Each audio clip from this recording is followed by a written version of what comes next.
ಮಾಡಿದ್ದಾರೆ. ನಿನ್ನೆಯಿಂದಲೂ ಕೂಡ ತಲೆಮರೆಸಿಕೊಂಡಿದ್ದ ಚೇತನ್, ಅವನನ್ನ ಹುಡುಕೋದಕ್ಕೆ ವಿಶೇಷ ತಂಡವನ್ನ ರಚನೆ ಮಾಡಲಾಗಿತ್ತು. ಇದೀಗ ಚೇತನ್ ಅರೆಸ್ಟ್ ಆಗಿದ್ದಾನೆ.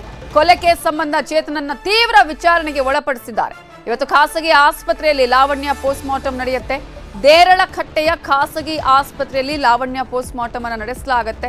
ಲಾವಣ್ಯಾಳ ಪೋಷಕರ ಆಕ್ರಂದನ ಮುಗಿಲು ಮುಟ್ಟಿದೆ. ನಿನ್ನೆ ಬಿಸಿ ರೋಡಿನಲ್ಲಿ ಸಂಜೆ 5:45 ಸಮಯದಲ್ಲಿ ಲಾವಣ್ಯಾಳನ್ನ ಹತ್ಯೆ ಮಾಡಿದ್ದ ಈ ಆರೋಪಿ ಚೇತನ್ ನಡು ರಸ್ತೆಯಲ್ಲಿ ಲಾವಣ್ಯಾಳನ್ನ ಚೇತನ್ ಕೊಚ್ಚಿ ಕೊಲೆ ಮಾಡಿದ್ದ. ಇದೀಗ ಈತನನ್ನ ಅರೆಸ್ಟ್ ಮಾಡಿದ್ದಾರೆ ಪೊಲೀಸರು. ಇವರಿಬ್ಬರ ನಡುವೆ ಲವ್ ಇತ್ತು, ಬ್ರೇಕಪ್ ಆಗಿತ್ತು. ಇದೇ ವಿಚಾರಕ್ಕೆ ವಾಗ್ವಾದ ನಡೆದು ಕೊಲೆಯಲ್ಲಿ ಅಂತ್ಯ ಆಗಿದೆ.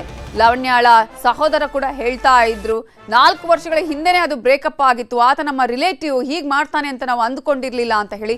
ಕೇವಲ ಲವ್ಗೋಸ್ಕರ ಈ ರೀತಿಯಾದಂತಹ ಕೃತ್ಯವನ್ನ ಎಸಗಿದ್ನ ಆತ, ಅಥವಾ ಬೇರೆ ಏನಾದರೂ ದ್ವೇಷವನ್ನ ಇಟ್ಟುಕೊಂಡಿದ್ನ ಅನ್ನೋದ್ರ ಬಗ್ಗೆ ಕೂಡ ಈಗ ತನಿಖೆಯನ್ನ ಮಾಡ್ತಾ ಇದ್ದಾರೆ ಪೊಲೀಸರು.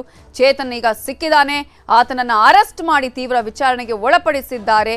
ಇಬ್ರು ಕೂಡ ಸಂಬಂಧಿಕರಾಗಿದ್ರು. ಆದ್ರೆ ಇಂತಹ ಒಂದು ಹೀನ ಕೃತ್ಯಕ್ಕೆ ಆತ ಕೈ ಹಾಕ್ತಾನೆ ಅಂತ ಯಾರು ಕೂಡ ಅಂದುಕೊಂಡಿರ್ಲಿಲ್ಲ. ಬೆಳ್ತಂಗಡಿಯವನವನು, ಲಾವಣ್ಯ ಕಕ್ಕೆ ಪದವನವಳು. ನಿನ್ನೆ ಆಫೀಸ್ ಮುಗಿಸಿ ಆಕೆ ಬರ್ತಾ ಇದ್ಲು, ನರ್ಸಿಂಗ್ ಮಾಡ್ತಾ ಇದ್ಲು. ಅಲ್ಲಿಂದ ಬರ್ತಾ ಇದ್ಲು ಅವಳು, ಬಸ್ನಲ್ಲಿ ಹೋಗಿ ಕುತ್ಕೊಂಡಿದ್ದಾಳೆ. ಅಲ್ಲಿಗೆ ಆತ ಫಾಲೋ ಮಾಡ್ಕೊಂಡು ಬಂದಿದ್ದಾನೆ. ಅಲ್ಲಿ ಮಾತಿನ ಚಕಮಕಿ ನಡೆದಿದೆ, ದೊಡ್ಡ ಮಟ್ಟದ ವಾಗ್ವಾದ ಆಗಿದೆ. ಇಮಿಡಿಯೇಟ್ ಆಗಿ ಆಕೆ ತನ್ನ ಭಾವನೆಗೂ ಕೂಡ ಮಾಹಿತಿಯನ್ನು ಕೊಡ್ತಾಳೆ. ಈ ರೀತಿಯಾಗಿ ನನಗೆ ಆತ ಬೈತಿದ್ದಾನೆ, ನನಗೆ ಆತ ಇಲ್ಲಿ ಬಂದು ಗಲಾಟೆ ಮಾಡ್ತಿದ್ದಾನೆ ಅಂತ ಹೇಳಿ. ಆ ನಂತರ ಕಾರಿನಲ್ಲಿದ್ದಂಥ ಚಾಕುವನ್ನು ಎತ್ಕೊಂಡು ಬಂದು ಆಕೆಯನ್ನ ಸಾಯಿಸಿದ್ದಾನೆ. ಸುಮಾರು 5:40-45 ಹೊತ್ತಿಗೆ ನಾನು ಬಸ್ಸಿನ ಒಂದು ಪಾರ್ಸಲ್ ಬರಲಿಕ್ಕೆ ಅಂತ ನನ್ನ ಕಾರಲ್ಲಿ ವೆಯ್ಟ್ ಮಾಡ್ತಾಯಿದ್ದೆ. ಅಷ್ಟೊತ್ತಿಗೆ ಇಲ್ಲಿ ಒಂದು ಕಕ್ಕೆ ಪದವಿ ಹೋಗೋ ಬಸ್ ಇತ್ತು. ಅಲ್ಲಿ ಹುಡುಗಿ ಒಂದು ಬೊಬ್ಬೆ ಹಾಕೋದಕ್ಕೆ ಹೇಳಿತ್ತು ನನಗೆ. ನೋಡ ಯಾರೋ ಒಬ್ಬ ಹುಡುಗ ತಲುವಲಲ್ಲಿ ಹಿಡಿದುಕೊಂಡು ಅವಳಿಗೆ ಅಲ್ಲೇ ಮಾಡ್ತಾಯಿದ್ದ. ನಾನು ಹಿಡಿಲಿಕ್ಕೆ ಅಂತ ಅವನನ್ನು ಹೋದೆ, ಆದರೆ ಅವನ ತಲುವಾರು ನನ್ನ ಹತ್ರ ಬೀಸಿದವ. ನನಗೆ ಹೋಗ್ಲಿಕ್ಕೆ ಆಗಲ್ಲ. ಮತ್ತು ಅವಳು ಆಂಬುಲೆನ್ಸ್ ಮತ್ತು ಪೊಲೀಸವರಿಗೆ ಫೋನ್ ಮಾಡುವಾಗ ಅವ ಎಸ್ಕೇಪ್ ಆಗಿ ಹೋಗಿದ್ದಾನೆ. 5:45, 5:40-45 ಒಳಗೆ. ನಾನು ಒಬ್ಬನೇ ಇದ್ದೆ ಪಾರ್ಸಲ್ಗೆ. ಆಚೆ ಬೇರೆಯವರು ಒಬ್ಬ ಹುಡುಗ ಇದ್ದ. ಯಾವಾಗಲೂ ಆ ಬಸ್ಸಲ್ಲಿ ಸ್ಟೂಡೆಂಟ್ನವರು ತುಂಬ ಮಂದಿ ಇರ್ತಿದ್ರು. ಇವತ್ತು ನೋಡುವಾಗ 2-3 ಹುಡುಗಿಯರು ಮಾತ್ರ ಇದ್ದದ ಆ ಬಸ್ಸಲ್ಲಿ. ಅವನು ಒಬ್ಬನೇ ಬಂದಿದ್ದ.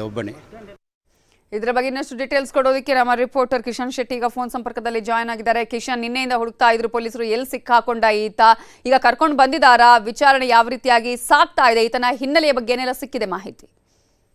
ನವಿತಾ, ಈತನನ್ನ ಇವತ್ತು ಮುಂಜಾನೆ 3 ಗಂಟೆ ವೇಳೆಗೆ ಮಂಗಳೂರಿನ ಪಚ್ಚನಾಡಿ ಎಂಬಲ್ಲಿ ಬಂಧಿಸಲಾಗಿದೆ. ಈತ ತನ್ನ ಆಲ್ಟೋ ಕಾರ್ನಲ್ಲಿ ಪಚ್ಚನಾಡಿಯಲ್ಲಿ ಇದ್ದ ಎಂಬ ಖಚಿತ ಮಾಹಿತಿಯನ್ನು ಆಧರಿಸಿ ಬಂಟ್ವಾಳ ಪೊಲೀಸರು ಕಾರ್ಯಾಚರಣೆ ಮಾಡಿದ ಸಂದರ್ಭದಲ್ಲಿ ಈತ ಆಟೋವನ್ನು ನಿಲ್ಲಿಸಿ ಕಾರಿನ ಒಳಗೆ ಕೂತಿದ್ದ ಅನ್ನೋದು ಸದ್ಯಕ್ಕೆ ಪೊಲೀಸರು ಕೊಡ್ತಾ ಇರುವಂತಹ ಮಾಹಿತಿ. ಹಾಗಾಗಿ ಬಂಟ್ವಾಳ ಪೊಲೀಸರು ಆತನನ್ನ ವಶಕ್ಕೆ ಪಡ್ಕೊಂಡಿದ್ದಾರೆ. ಆತ ಸೆರೆ ಸಿಕ್ಕಂತ ಜಾಗ ಅದು ವಾಮಂಜೂರು ಪೊಲೀಸ್ ಠಾಣೆ ವ್ಯಾಪ್ತಿಯ ಪಚ್ಚನಾಡಿ ಎಂಬ ಪ್ರದೇಶ. ಈ ನಿಟ್ಟಿನಲ್ಲಿ ಪೊಲೀಸರು ಈಗ ಆತನನ್ನ ಠಾಣೆಗೆ ಕರೆದೊಯ್ದಿದ್ದಾರೆ. ಈ ಸಂದರ್ಭದಲ್ಲಿ ಆತ ಒಂದು ಮಾಹಿತಿ ಕೊಟ್ಟಿದ್ದಾನೆ, ತಾನು ಇಲಿಪಾಷನ ಸೇವಿಸಿದ್ದೇನೆ ಅಂತ ಹೇಳಿ. ಆದ್ರೆ ಇದರ ಬಗ್ಗೆ ಇನ್ನೂ ಕೂಡ ಪೊಲೀಸರು ಖಚಿತವಾಗಿ ಅಧಿಕೃತವಾದ ಮಾಹಿತಿಯನ್ನ ಕೊಟ್ಟಿಲ್ಲ. ಆ ನಿಟ್ಟಿನಲ್ಲಿ ಆತನ ಆರೋಗ್ಯ ತಪಾಸಣೆಗಾಗಿ ಬಂಟ್ವಾಳ ಸರ್ಕಾರಿ ಆಸ್ಪತ್ರೆಗೆ ಕರ್ಕೊಂಡು ಹೋಗಲಾಗಿದೆ. ಈತ ಕೊಲೆ ಮಾಡಿದ ಬಳಿಕ ನೇರವಾಗಿ ಮಂಗಳೂರಿಗೆ ಬರ್ತಾನೆ. ಮಂಗಳೂರಲ್ಲಿ ಕೆಲವು ಕಡೆ ಸುತ್ತಾಡಿ ಆ ಬಳಿಕ ಪಚ್ಚನಾಡಿ ಎಂಬ ಪ್ರದೇಶಕ್ಕೆ ಹೋಗ್ತಾನೆ.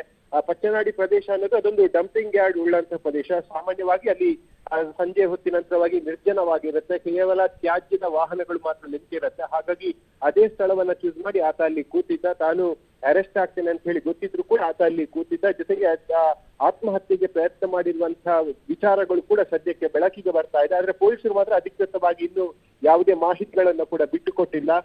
ಈತನ ಹಿನ್ನೆಲೆ ಬಗ್ಗೆ ಈಗ ಫ್ಯಾಮಿಲಿ ಅವರು ಕೂಡ ಹೇಳಿಕೊಂಡಿದ್ದಾರೆ. ಸುಮಾರು 4 ವರ್ಷಗಳ ಹಿಂದೆ ಅವರಿಗೆ ಬ್ರೇಕಪ್ ಆಗಿದ್ದು, ಆನಂತರವಾಗಿ ಯಾವುದೇ ಮಾತುಕತೆಗಳು ಕೂಡ ಇರ್ಲಿಲ್ಲ ಅನ್ನೋದು ಕೂಡ ಗೊತ್ತಾಗ್ತಾ ಇದೆ. ಅವರ ಪೋಷಕರು ಹೇಳೋ ಪ್ರಕಾರವಾಗಿ ಆತನ ಬಗ್ಗೆ ಹೆಚ್ಚು ಮಾಹಿತಿ ನಮ್ಗೆ ಇರ್ಲಿಲ್ಲ, ಆತ ನಮ್ಮ ಮನೆಗೂ ಕೂಡ ಬಂದಿರ್ಲಿಲ್ಲ.